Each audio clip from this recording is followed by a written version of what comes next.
Merhabalar Sayır Bıra. Merhaba Mahmut abi. Evet, Bingöl'den çok tanıdıklarımız var ya, bir de seni yayına aldık. Allah razı Burada olsun. Bingöl'lerin zazalara ne kadar samimiyete baktıklarının bir işareti bence. Evet, sana bazı sorularımız oluyor. İlk defa yayınımıza çıkıyorsun. E, Biraz kendinden bahseder misin önce? Ben Bingöl Ağaçeri köylüyüm. Ee, Doğma büyüme bir Ağaçeriliyim. Yıllarca Bingöl'de esnaflık yaptım. Ondan sonra İstanbul'a göç ettim. İstanbul'dan Bursa'ya geldim. Şu an Bursa'da evim burada. Üç, üç çocuğum var. Biri erkek, iki kız.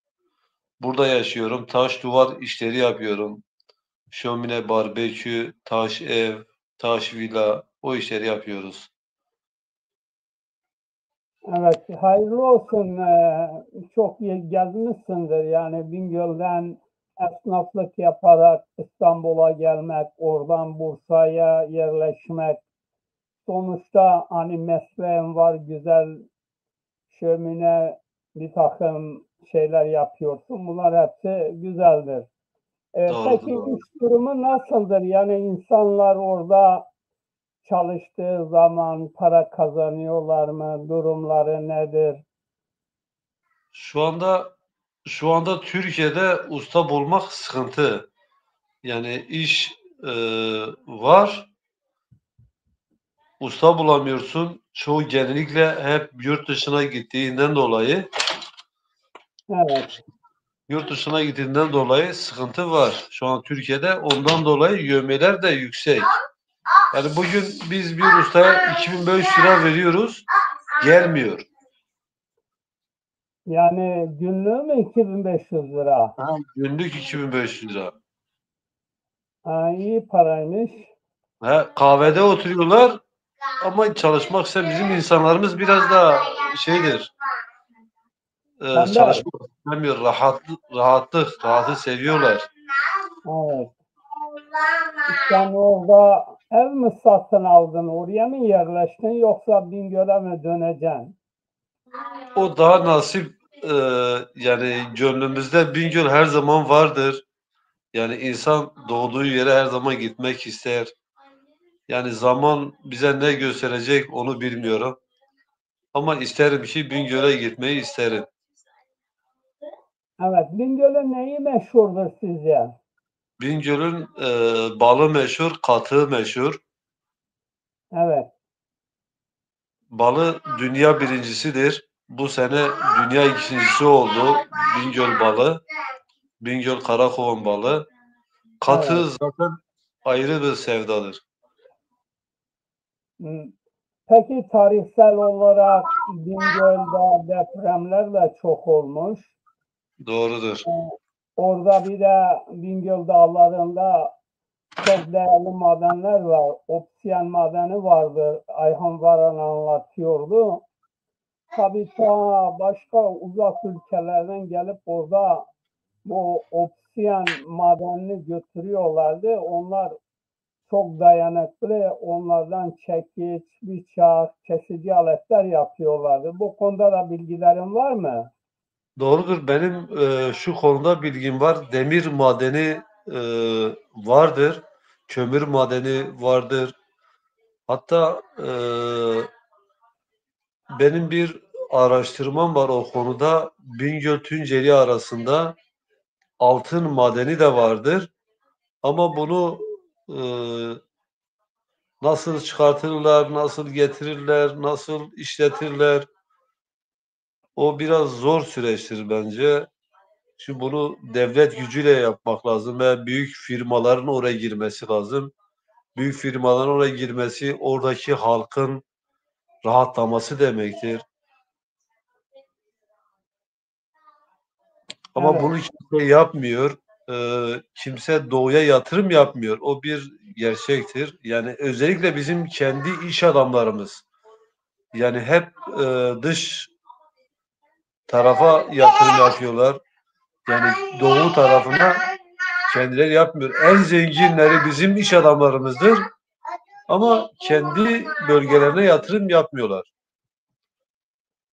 Neden ama bunun bir sebebi var mı? Bir garantisi yok mudur? Tehlikeli bir duruma arz ediyor. Acaba neden yani oraya yatırım yapmıyor Bingöl iş adamları?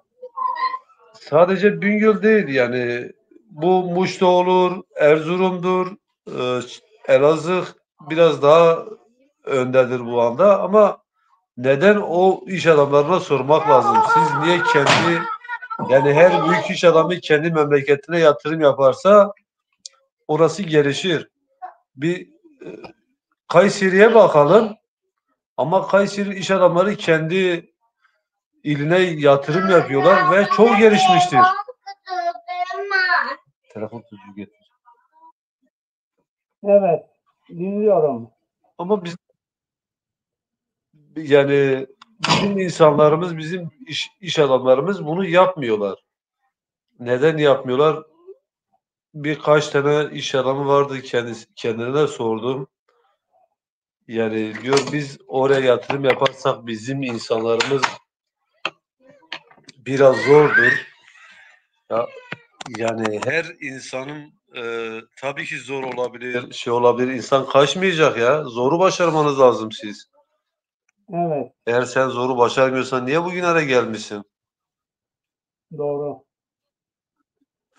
Biz E, soğuk insanlarıyız. Tabii ki zor olacağız. evet, Biz güneşi gördüğümüz zaman eririz. Yani daha yumuşak oluruz. Ama biz Bingöl, Doğu Beyazıt, oradaki yöre insanları serttir. Doğu Beyazıt, Erzurum, Muş, Bitlis, Van. Çünkü iklimi serttir. İnsanlar da ona göre serttir. evet. Ha Evet, bizim seyirciler de yazmış. Diyor işte sene 1973 Bingöl sokakları neyse hala aynı sokaklar, planlama yok. Gelişi güzel binalar dikiliyor. Yatırım diye bir şey yok. TÜTAŞ kuruldu ama aması var demek istiyor. bayağı ama var. Evet. Doğru da. Yani Ben bir de buyurun. Bingöl'de doğru dürüst bir hastane yok. İnsanlar çevre illere hastaneye gidiyorlar. Erzurum'a gidiyorlar, Elazığ'a gidiyorlar, Diyarbakır'a gidiyorlar.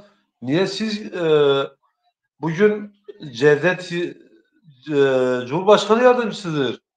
Sen niye kendi memleketine doğru dürüst bir hastane yapmıyorsun? Bu insanlar 1 saat, 2 saat, 3 saat Malatya'ya gidenler var, Ankara'ya gidenler var. Niye o illere gitsin ki? Ya, Evet. bu, bu insanlar da hizmet istiyor. Bunlar da insandırlar. Evet. Haklısın. Şimdi tabii sadece Cevdet Yılmaz değil, bu Türk siyasetinde önemli yerlere gelen ne kadar zazalar varsa bunlar artık zaza olduğunu unutuyorlar. Seçim zamanları işte oy almak için hatırlatmak yapıyorlar. Bingöl'de eskiden beri sürekli devlet yanlısı politikalara oy vermiş ama o devlet yanlısı partiler oraya yatırım yapmıyor. Bunun sonucunu nasıl görüyorsun? Vallahi ben biraz yani bizim bir lafımız var Dadaca. Vamma hurçini maşaril ist. Biz Evet, kendimize yokuz, başkasına varız. aynen doğru. Yani hep öyle gelmiş. Biz hiçbir zaman kendi insanlarımıza yardım etmiyoruz. Nedendir bu? Ben kendi şahsi fikrimdir. Yani çekememezliktendir. Bizim insanlarımız biraz da ondan kaynaklanıyor. Onun için hep geride kalıyor. Ya bu Doğru. genel olarak söylüyorum. Sadece Bingöl üzerinden söylemiyorum. Genel Doğu üzerinden söylüyorum. Evet, senin Zazaca olarak bildiğin hikayeler var mı? Bu konuda durum nasıl? Ayma veng mu weş new adaha ez gwezaf çi ser nunun. Veng apun mu çi weş ama veng mu weş new Allah Teala veng weş mene do. Aşağıda dinliyorum tabii. Yani hikaye filan da var mı senden? Bingöl yöresine ait bir hikaye anlatabilir misin? Mümkün mü? Bingöl yöresine ait yani Bingöl'ü anlatan hikayeler vardır. Bingöl niye Bingöl'dür? Yani niye 1000 tane göl var? Onu anlatabilirim. Ben geliyorum. Siz sohbet yapın. 2-3 dakika geliyorum. Gözlerime toz kaçmış. Tamam Mahmut abi. Geliyorum. Siz anlatmaya Yani Bingöl niye Bingöl ismini almıştır? Bingöl'de Bingöl Karlova Dağı'nda yani ismi Kartal Dağı. E, Köroğlu çok aramıştır. E, Abu Hayat suyunu Bingöl'de olduğunu duyuyor. Oraya gidiyor. Arayıp bulamıyor. Bir e,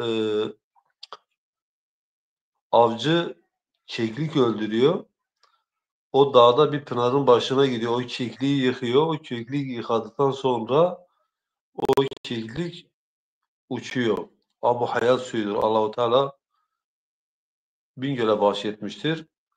O keklik canlanıp uçuyor. Ondan sonra da oradaki pınar 1000 taneye bölünüyor. Köroğlu çok aramış, bulamamış. Hatta bazı rivayetler diyor ki Köroğlu'nun atı içmiştir. Ama ne kadar doğru onu bilmiyoruz. Ondan sonra bir savaşta bir komutan su arıyor, su bulamıyor. Kartal Dağı'nın yükseğine çıkıyor ki bir bakıyor, her taraf ayna gibi parlıyor. Diyor burasının adı Bingöl. Yani ismi oradan geliyor. Bingöl'ün ismi oradan geliyor. Eski ismi Çapakçur, Çavlik. Eski yerleşim Çapakçur e, bir derenin içinde depremde yerle bir olduğu için yukarı taşındı. Ama Bingöl insanı gerçekten merttir, delikanlıdır, dürüsttür. İyidirler, gerçekten iyidirler ama kendilerine yoklar.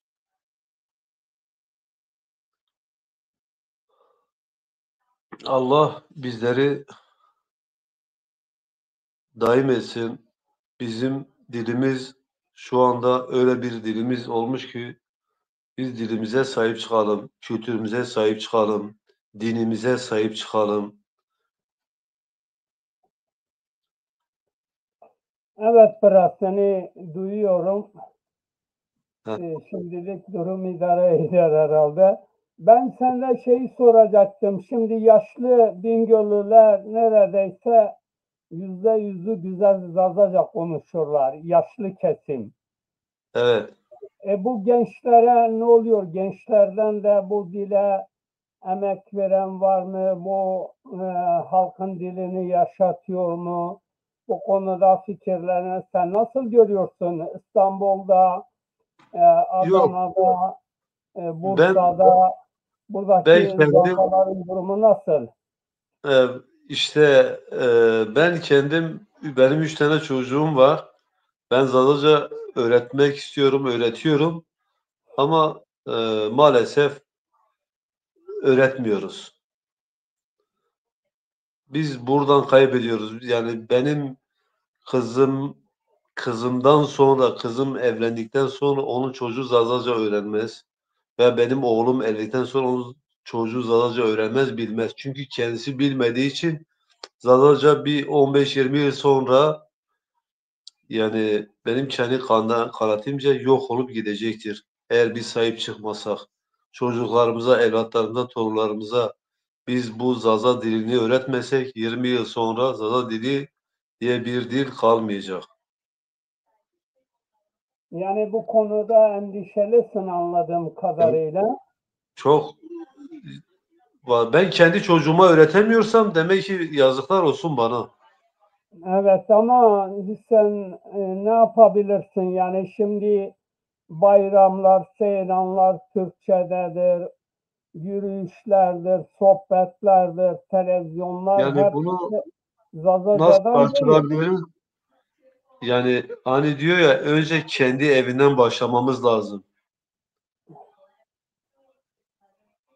Kendi evimizden başlamadığımız müddetçe hiçbir şeyi başaramayız. Kendi evimizden başlayacağız ki ondan sonra komşumuzu, ondan sonra meydanlar. Ben Zazaca ben Zazaca tam bilmiyorum. Misal söyleyeyim. Ben Zazaca bilmiyorum ama ben Zaza hakkını aramaya çıkıyorum. Olmaz ki. Ben Zazaca bileceğim ki ben onun hakkını arayayım. Zazaca bilenler sahip çıkmıyor. E, Problem buradan ya, da var. sıkıntı da Yani orada. Onlar sahip evet. çıkmıyorsa biz bilelim ki, biz öğretelim ki biz çıkalım. Ya şimdi biraz da çağımıza bakmak lazım. Şimdi çağımızda diller nasıl yaşıyor, diller nasıl kayboluyor. Şimdi herkes diyor Türkiye'den işte 36 etnik grup var diyor. Yani 36 dil var. Vallahi şimdi 6 dil kalmamış bile. Neden? Neden? Çünkü bunların okulları yok. Bunların bayramları yok. Bunların sporu yok. Bunların müziği yok. Bunların televizyonu yok. Ne oluyorsa Türk. Biliyorsun Doğrudur. sıkıntı buradan. Şimdi sen emekçisin, çalışıyorsun, çoluk çocuğuna bakmak için işe gidiyorsun haliyle. Sen çocuklarını, sen ya da bir başkaları çocuklarını ne kadar zaman görebilir, ne öğretebilir? Çünkü çocuklar da artık çağımızda bunların cep telefonları var, çizgi filmleri var, filmler var, hikayeler var. Senin öğretmen bir şey tutmuyor. Yani öğretmek istesen de başarı şansı yok. Ama resmiyette senin zazaların bir okulu olursa, bir dili olursa bilmem ne. Zaza ölüyor askerde, bu diyor Türk şehidi. Oldu Türk. Çocuk da diyor ki evet ya bizim şehidimiz diyor. Efendime söyleyeyim bayram geliyor, bu Türk bayramı. Her şey Türk, Türk, Türk, Türk. Hastaneye giderse hastanede yazıyor bilmem ne hastanesi, Türk hastanesi. Karakola gitse Türk karakolu. Yani şimdi nasıl öğreteceksin? Bunun öğretmenin bence bir yolu var. Yani Zazalar güçlü bir siyaset yapmalıdırlar Zaza Partisi olarak. Zaza kurumları olarak yani buna destek verirler. O partinin her yerde teşkilatı olursa Zazalar oraya giderler, seminer yaparlar, toplantı yaparlar. Efendime söyleyeyim, e, gelişme biraz olur. Başka türlü olmaz. Yani cenazelerde bile Türkçe konuşuluyor. Düğünlerde Türkçe konuşuluyor. Ondan sonra diyor ki işte ben Zaza'yım diyor. Senin dediklerine katılıyorum. Bu şekildeki durumu tersine çevirmek lazım. Yani bilsin bilmesin Zaza davası için kim emek veriyor, kim sahip çıkıyorsa ya öne çıkacaklar ya buraya destek verecekler.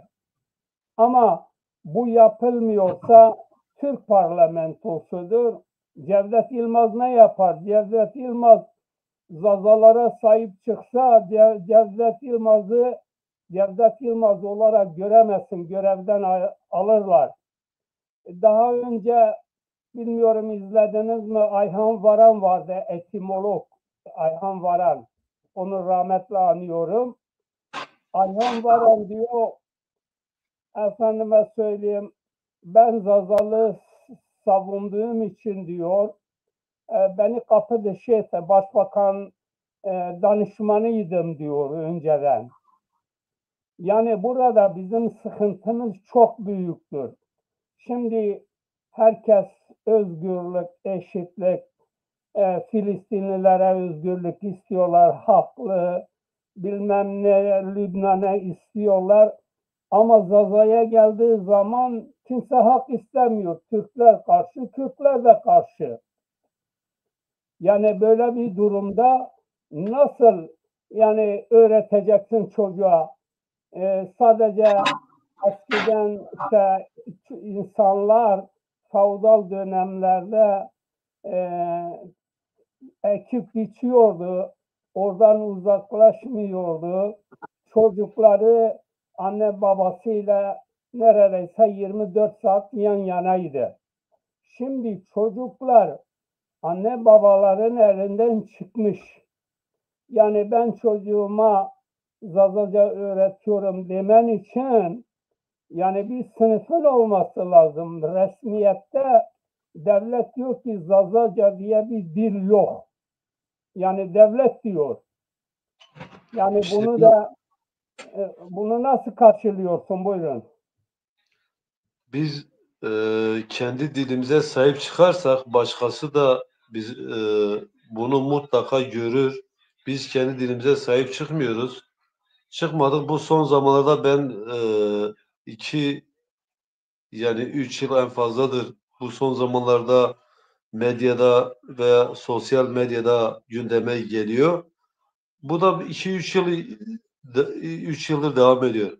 Ama bu önceki yıllarda olsaydı, bu 10 yıl önce veya 20 yıl önce olsaydı ve 30 yıl önce bu dile gelseydi kimse demezdi mecliste veya başka yerde demezdi Zaza diye bir dil yok. Şimdi e, her çoğu insan biz çalışıyoruz. Bize diyor ki siz Kürt müsünüz? Hayır biz Kürt değiliz. E, Kürtler ayrıdır, Zazalar ayrı bir ırktır. Yani nasıl oluyor öyle? Biz daha adamlara Zaza olduğunu, Zazaca ayrı bir ırk olduğunu dile getiriyoruz, anlatıyoruz o adamlara. Daha kimse bizim var olduğunu bilmiyor. Çoğu insan. En az bunu milyonlarca insan. Hatta adam Zazadır. Diyor ben Kürdüm. Hayır arkadaş sen daha Kürt. Sen Zaza olduğunu bilmiyorsun. Önce Zazarını öğren. Sen Zaza ayrı bir ırktır. Onu bir öğren. Zaza Kürtlerden önce gelme bir dildir, bir ırktır. Bunu tarihte biliyor. Ama sen bilmiyorsun. Sen kendini Kürtlüğe kabul ediyorsun. Onlar da bizim kardeşlerimiz. Türk de bizim kardeşimiz. Kürt de bizim kardeşimiz. Biz bunu Müslümanın kardeşidir. Arap da bizim kardeşimiz.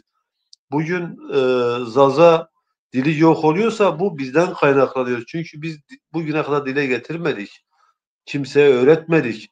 Kimse biz varız demedik. Demin bir şey daha söyledin Mahmut abim. Filistin. Filistin ayrı bir davadır. Onlar bizim kardeşlerimiz, din kardeşlerimizdir. Orası bizim ilk kıblemizdir. Onlar şu anda orada bir katliam vardır. Biz onlara tabii ki destek olacağız. Tabii ki her zaman onların yanında olacağız. O ayrı bir davadır. Bu kendi dilimize onları katmasak çok iyi olur. Orası zaten bizim içimizi yakıyor. Orada da nereden bilesin ki, nereden bilmeyelim ki orada da zarar vardır. Benim araştırmalarıma göre Filistin'de de Zaza vardır, Kürt vardır, o Türk de vardır, Arap da vardır, İngiliz de vardır. Yani eskiden İngiliz gavurdu, şimdi orada adam orada kalmış, Müslüman olmuş. Evet, Var şimdi yani senin 30 milyondan fazla Zaza var e, dünyada. evet dünyada Biz belki de bunu dile onu getirmemiz lazım. Birini anlatmamız lazım. Biz getiremiyoruz. Getiren biz Zazaları Zaza oldularına ikna edemiyoruz. Başkalarını nasıl ikna edeceğiz? İşte biz böyle yürümemiz lazım bu yolda. evet güzel sohbet ediyorsun. Gerçekten bazı konulara da hakimsin, güzel anlatıyorsun. Şimdi sorunumuz emin ol ki ta Osmanlı'dan önce bu Zazalar bu topraklarda vardı. Osmanlı'dan Vardır. önce, Kürtlerden önce. Yani en eski Safraniyel yollar, ak koyun kara koyunlardan önde gelmedir. evet, Ak koyun ama kara koyun nerede? Sasaniler nerede? doğru, Bu ama sonuçta Zaza toplumu herkese göğsünü açtı, herkesi kardeş bildi. Ama karşı taraflar bunu bilmedi. Bunu anlatmanın dilini Zazalar öğrenmedi. ama Şimdi bunu bilsinler ki Zaza insanı çok merttir. Çok merttir. Çok hocam, cömerttir. Çok sağlamdır. Savaşçı bir millettir. Yani Türklerden, Kürtlerden, Araplardan, herkesten çok savaşçıdır. Hep öncü birlikmiş. Yani bu Osmanlı'da, Selçuklu'da, Emevi döneminde hep öncü birlikmiş. Ondan sonra Türkler gelirmiş. Çünkü Zazalar keçiyi çok severlermiş. Onun için çok inatçılarmış. Ee, Türkler atı severlermiş. Ondan dolayı biraz asillermiş. Ee, evet, Kürtler koyunu severmiş. Onun için hep koyun gibidirler. Hep Araplar da deveyi severler. Deve ondan dolayı biraz serttir. evet. Deve de hep eğri büğrü bir Ha, hayvandır. Evet. serttir, eğri büğrüdür. O ayrı bir şey. Evet, çok güzel şeyler de belirttin Yani bu arada. atalarımız diyor ya bir yerde bir su içtiğin zaman o suyun şey sana gelir, senin damarına işlenir. Gerçekten de öyledir. Biz keçi sütünü çok içmişiz. Keçi sütünü çok seviyoruz. Zazalar Evet. özellikle keçi sütünü çok seviyor.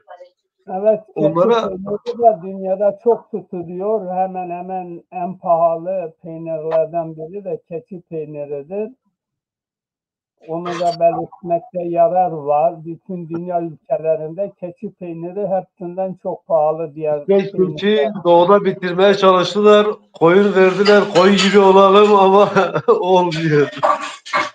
Vallahi herkesin koyunları uyandı da bizim keçilerimiz uyanmıyor. Problem burada.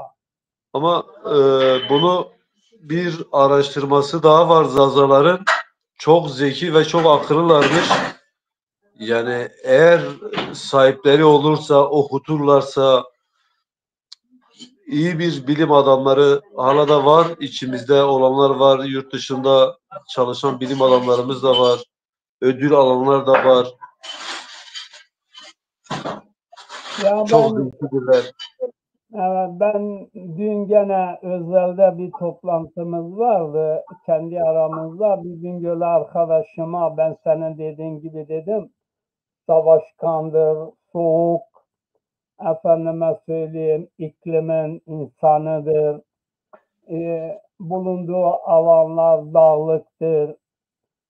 Dedi ki hayır dedi, Zazalar dedi savaşmayı dedi bilmiyor. Ne biliyor? Bingöl'ü dedi. Ne biliyor dedi. Dedi bak dedi. Oçgiri'de Zazalar yenildiler. Şeyh Said isyanında Zazalar yenildiler.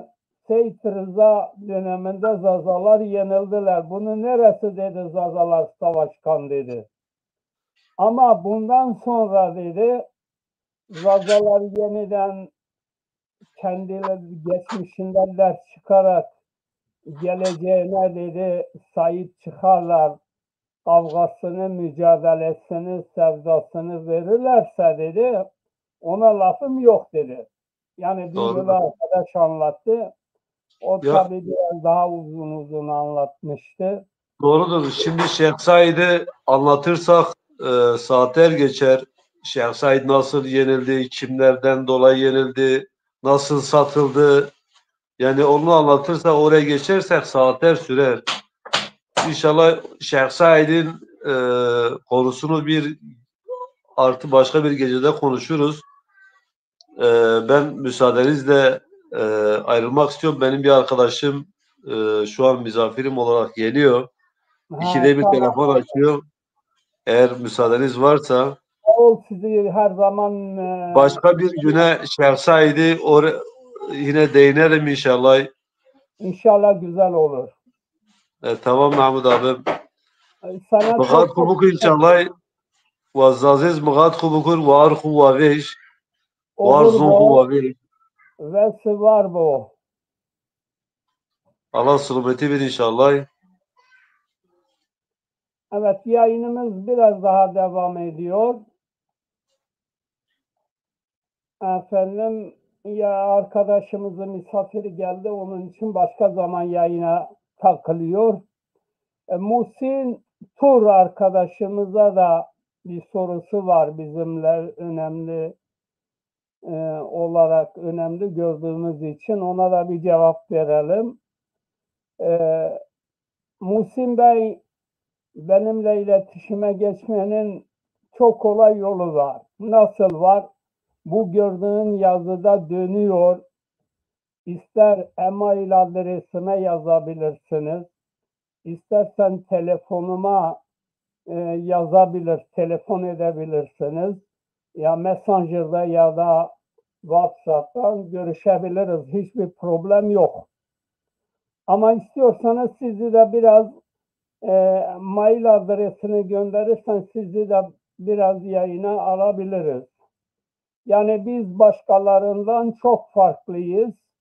Bizim şeylerimiz, bizim adresimiz, kimiz, ne savunuyoruz, ne yapıyoruz, dostumuz da biliyor, düşmanımız da biliyor. Evet, bu şekilde iletişime geçebilirsiniz, görüşebiliriz. Ben zaten çok arkadaşları arıyorum. Efendim, herkesi Zaza davasına dahil etmek için çaba sarf ediyorum, müsait ortamda değilim demiş. Canın sağ olsun, ne zaman istersen yayınımıza katabilirsin. Bak, benim şimdi şuradan göstereyim. Benim telefonum, mail adresim burada vardır. Örneğin buradan alabilirsiniz. Evet, telefonum 0033 625 46 47 31'dir telefonum. Bu telefondan hareketle WhatsApp'ta da geçebilirsiniz. WhatsApp ya da Messenger vesaire. Problem yok. Evet. Demek ki durum vaziyet bu. Biz yayınımıza devam edelim. Şimdi Zaza insanları gerçekten geçmişten kimseye boyun eğmezdi. Kendi bölgelerinden yaşıyorlardı. Hemen hemen %95'i 99'u Zazacayı güzel konuşuyordu ama şimdi Zaza toprakları işgal oldu. Zaza ülkesi işgal edildi. Türkler buraya zorla askeri güçle girdiler. 3 tane büyük kırım yaptılar. Şimdi onlardan geri kalanı da Kürtler bizim üzerimizde hesapları var. Zaza diline leçe diyerek yok olmak kategorisine koyuyorlar. Çünkü leçeler eninde sonunda yok olurlar. Yani Türkler tabutu mabutu hazırlamış, sazalara katliam yapmış, Kürtler de mezara koymak istiyor. Durumda bu. Bizi her ikisinde de bu tavırlarının demokratik olmadığını, soykırımcı olduklarını söylüyoruz. Zaza halkını birliğe, beraberliğe, mücadeleye davet ediyoruz. Herkes elini taşın altına koymalı, bugünü düşünmemeli. Herkes ne kadar kendi davasını savunuyorsa,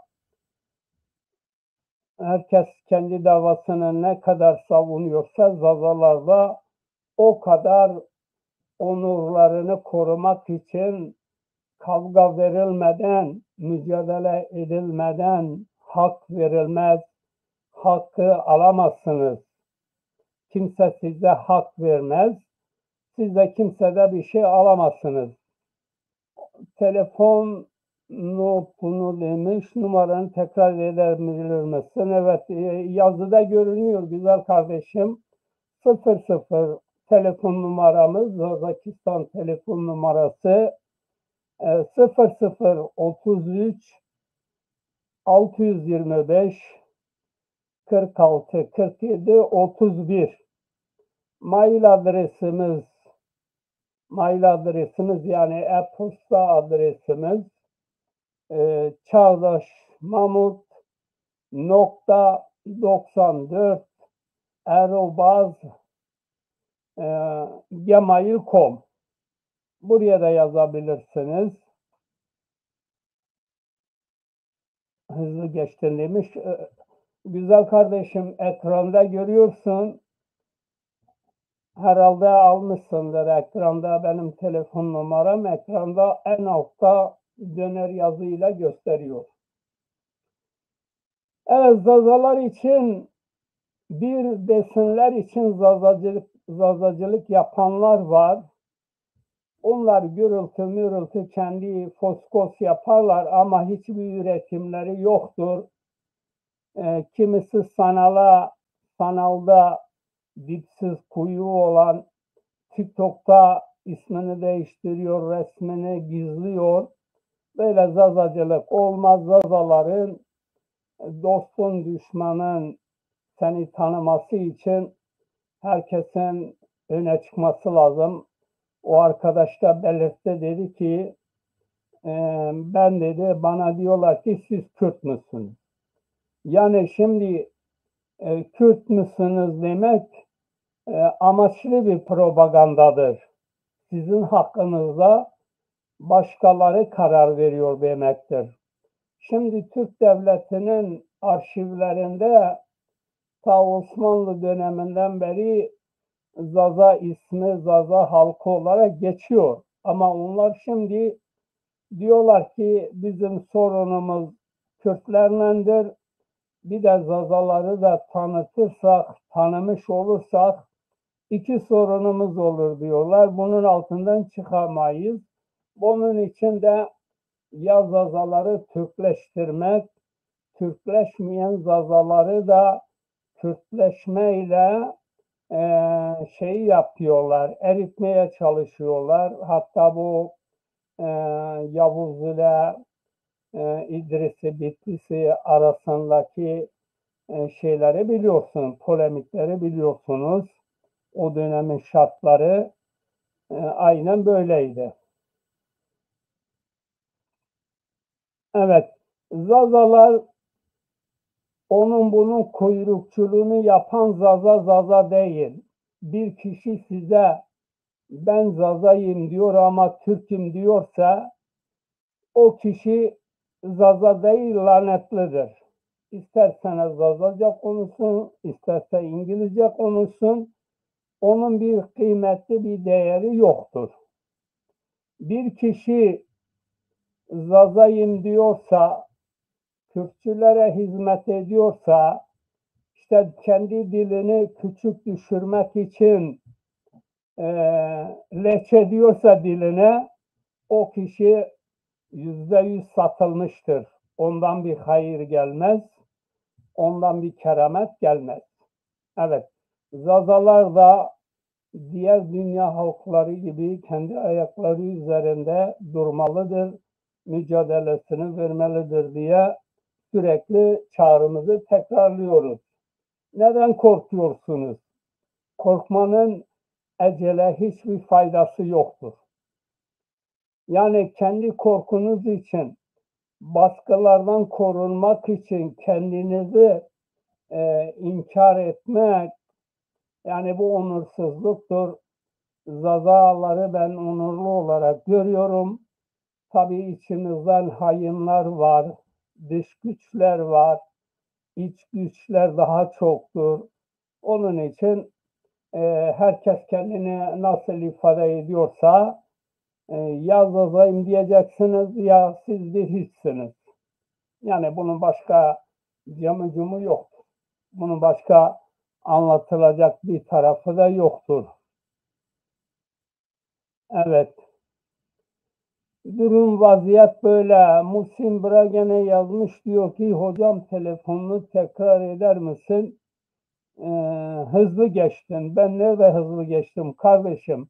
Ha budur, bu altta bu dönen yazının arkasından telefon numaram, mail adresim, her şey yazılıdır.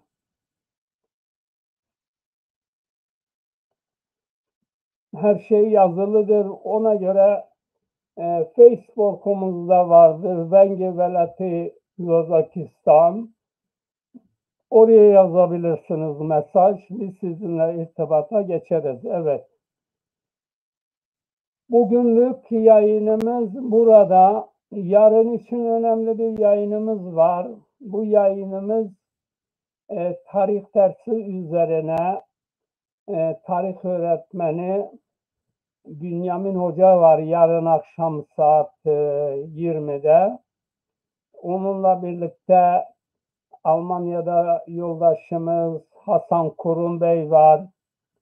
Yarın akşamki yayınımızı kaçırmayın. Bu yayın çok önemlidir. Yani tarihi tarihçilerden öğrenmek lazım.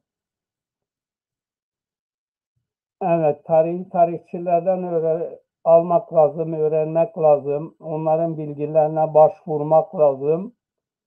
Onun için de siz de çevrenizde, mahallenizde, şehrinizde, yörenizde ne kadar zazalar varsa zazaların uyanması için bir faaliyet gösterin.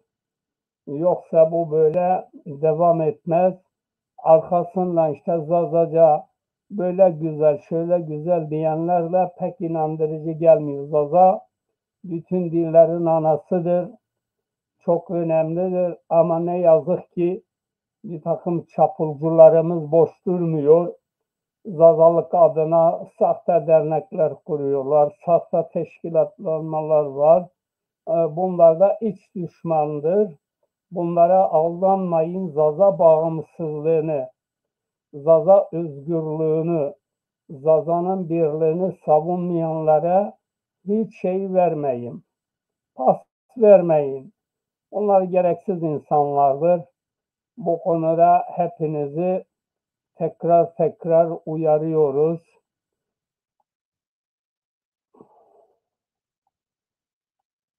Evet. Durum vaziyette budur değerli kardeşlerim.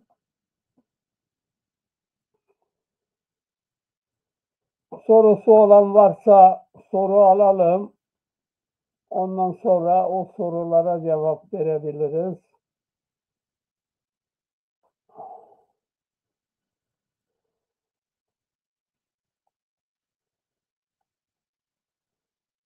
Evet, sorusu olan varsa sorusunu alalım. Hamdi Pera. Burada ne sorun vardı sordum diyor. Teşekkürler. Ben de sana teşekkür ederim. Yarın akşamki yayınımızı kaçırmayın. Bu yayınımız önemli bir şahsiyet var. Zaza Tarihi kitabını yazıyan hocalarımızdan Bünyamin Yıldız Bey var. Uzun zamandır onunla yayın yapamadık. Yayınımız yarın oluyor.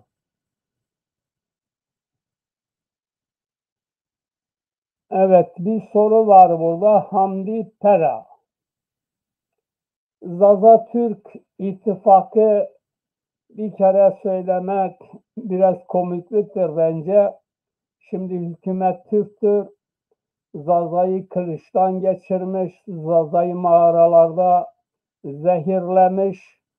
Şimdi de hala Zazaları inkar ediyor. Bunun için Türkler müttefik değildir. Türkler coğrafyamızdan işgalci güçtür. Bunun için bu konuya dikkatinizi çekmek istiyorum. İttifak dostlarla birlikte ittifak kurulur. Yani ittifak eşit koşullarda kardeşlik temelinde birbirini tanıyarak bu mümkün olabilir kardeş olarak ama Türkler bizim coğrafyamızı işgalinde, bizim tarihimizi inkar ediyorlar. Zaza şehirlerin, köylerin, efendime söyleyeyim, isimlerini değiştirdiler. Bölgemiz çok zorla ve darda. Yani Zaza bölgesi zorla ve darla. Onun için Türklerle ittifak kurmak şu anda mümkünatı yoktur. Bu şekilde devam ederse de hiçbir zaman dürüst bir Zaza'nın ben ittifak kuruyorum demesi de yanlıştır. Katılmıyoruz. Bunu Kürtler için de şöyle söyleyebilirim. Kürtler de Türkler kadar belki işgalleri, belki kırımları Zazalar üzerinde yok ama Zazaları içeriden içeriye kemirmeye çalışıyorlar. Zaza dilini lehçe kategorisine koyarak Zazaca'nın yok olmasını çaba sarf ediyorlar. Bu durumda onlarla da ittifak olmaz. İttifak Zaza halkının kendi birliğini oluşturmasından geçiyor.